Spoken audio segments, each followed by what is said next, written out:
We have what might be the most important box opening ever on the channel happening right now. For Mr. Soprano themselves, we have Tony.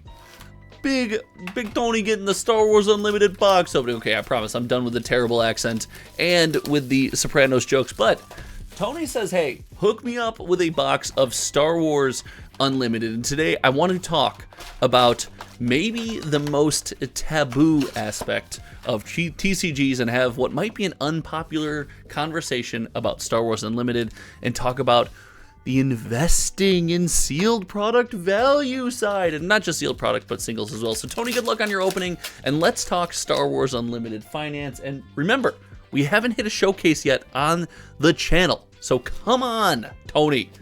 Take us home, give us that sweet showcase. So when people talk investing in TCGs, it always kind of makes me giggle a little bit as we see the Emperor's Royal Guard to start and the Star Wing Scout right away. When people talk TCG investing, I always think like, that seems like it's more hyperbole than anything. It doesn't really seem like a legitimate conversation to have, but there are a good number of people out there that really track the value of their cards. Home won the Legendary right away and the Star Destroyer, two good cards in the pack there. And I want to say that while it might not be something that people think is viable in the sense of a retirement fund, but the idea of collecting sealed product singles, whatever it might be, and then tracking that value, seeing if it goes up, seeing if it goes down, and trying to increase the value of the products in your possession until, you know, one day you turn them over and turn them back into cash to guard against inflation or whatever might have you, is really interesting. And I think when it comes to indie TCGs or newer TCGs like Star Wars, oh my goodness, the showcase, hyperspace variant Mace Windu. I get excited. I say showcase. Ooh, and the Traitorist and the Outer Rim Headhunter. Listen, that was a fantastic pack. Traitorist is a good couple bucks there. But this is really exciting when you look at newer TCGs because of the crazy value spikes, the unknown of the market, and the opportunity to be in on the ground floor with something like Star Wars Unlimited, and not just limited to Star Wars Unlimited, the Super Laser Blasted Foil. My goodness, what a box already. This is an insane box already. You love to see it.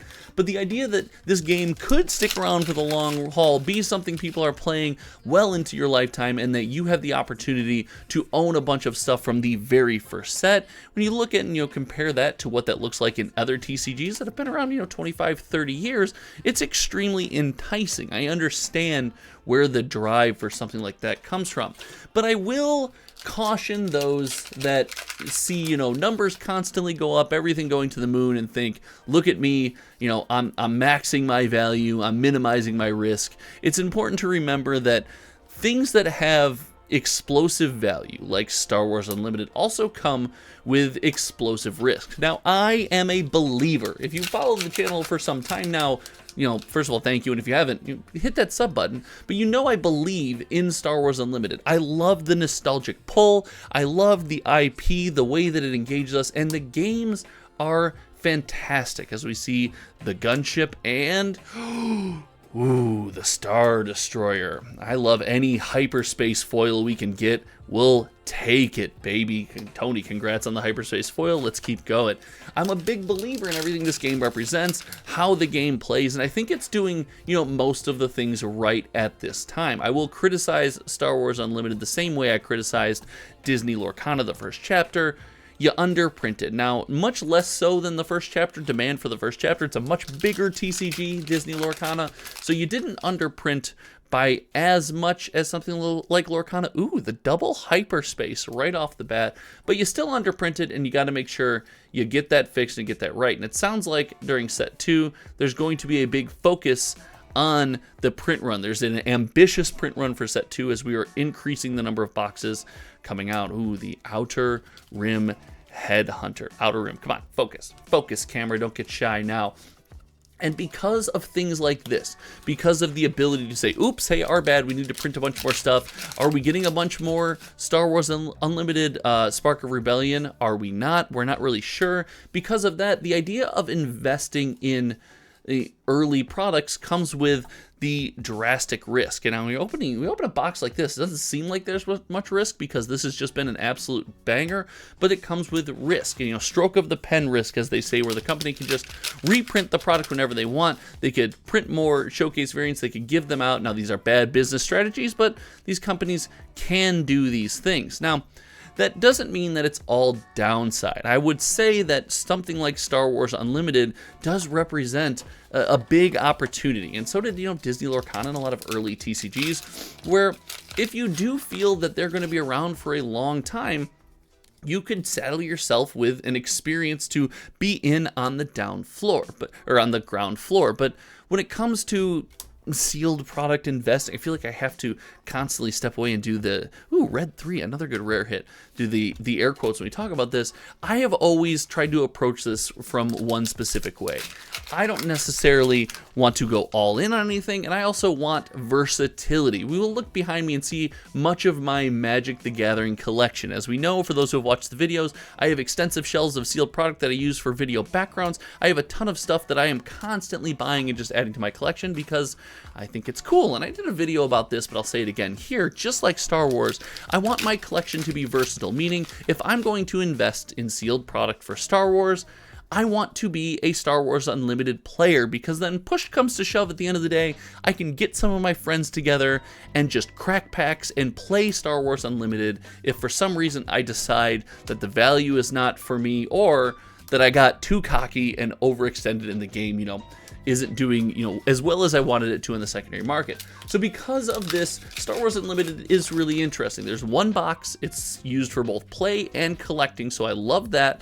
And there's kind of the wild west feel to things right now, where you don't know when a reprint's coming, you don't know what's going on. And while these are not like safe investment tips, these are not something that I would encourage people like, I'm gonna put a bunch of money into this. I would never encourage that, first of all. But second of all, I'd be like, it's even scarier now. It does make it fairly exciting. I will admit, following the value of Star Wars and some of these new TCGs is wildly exciting, and that's kind of a lot of what we do here, because it is so exciting. It is cool to be informed and things like that. Now, I will go even further to say that outside of the upside down, and it faked me out. I am one with the Force is with me. I am one with the Force is with me. Look at that. That card art is insane. So good. So good. There are other things, if we're looking for sealed product investing in value, that Star Wars has proven, is kind of on the upswing, and that is the showcase cards that we have not hit here. There's, was an opportunity to buy showcase cards at much lower prices. Those showcase cards do seem to bind all things in the Star Wars Unlimited universe, offering a bunch of value as well as really iconic and cool cards to play. But those, in my opinion, are just waiting on a reprint to come down. Now, they are extremely rare, and I said in another box opening video that they're doing showcase cards the right way, as in they're not necessarily needed to play the game, they're not required, but they are iconic rare cards that people are incentivized to chase down, and they are hard to get your hands on.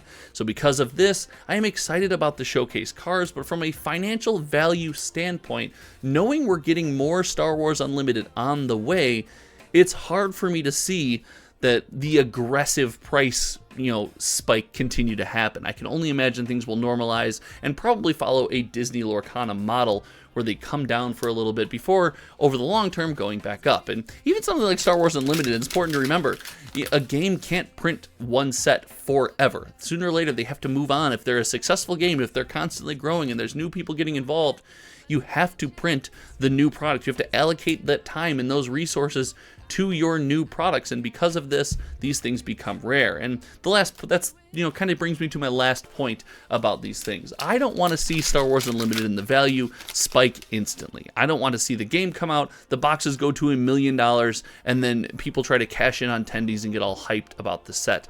I want to see a slow, gradual growth of the game. I want to see the box price only increase in value after it has been out and everyone has had plethora of opportunity to get their hands on it, and then and only then do I want to see the value of the sealed product increase and the value of some of those showcases really start to pump. That to me is a healthy experience when it comes to how sealed product value and investing can and should work. And without that, everything else I believe is, ooh, we got another hyperspace foil back here. Everything else I believe, you know, is more temporary. Ooh, the Devastator in that slot, and ooh, Wing Leader. Let's go. Look at that.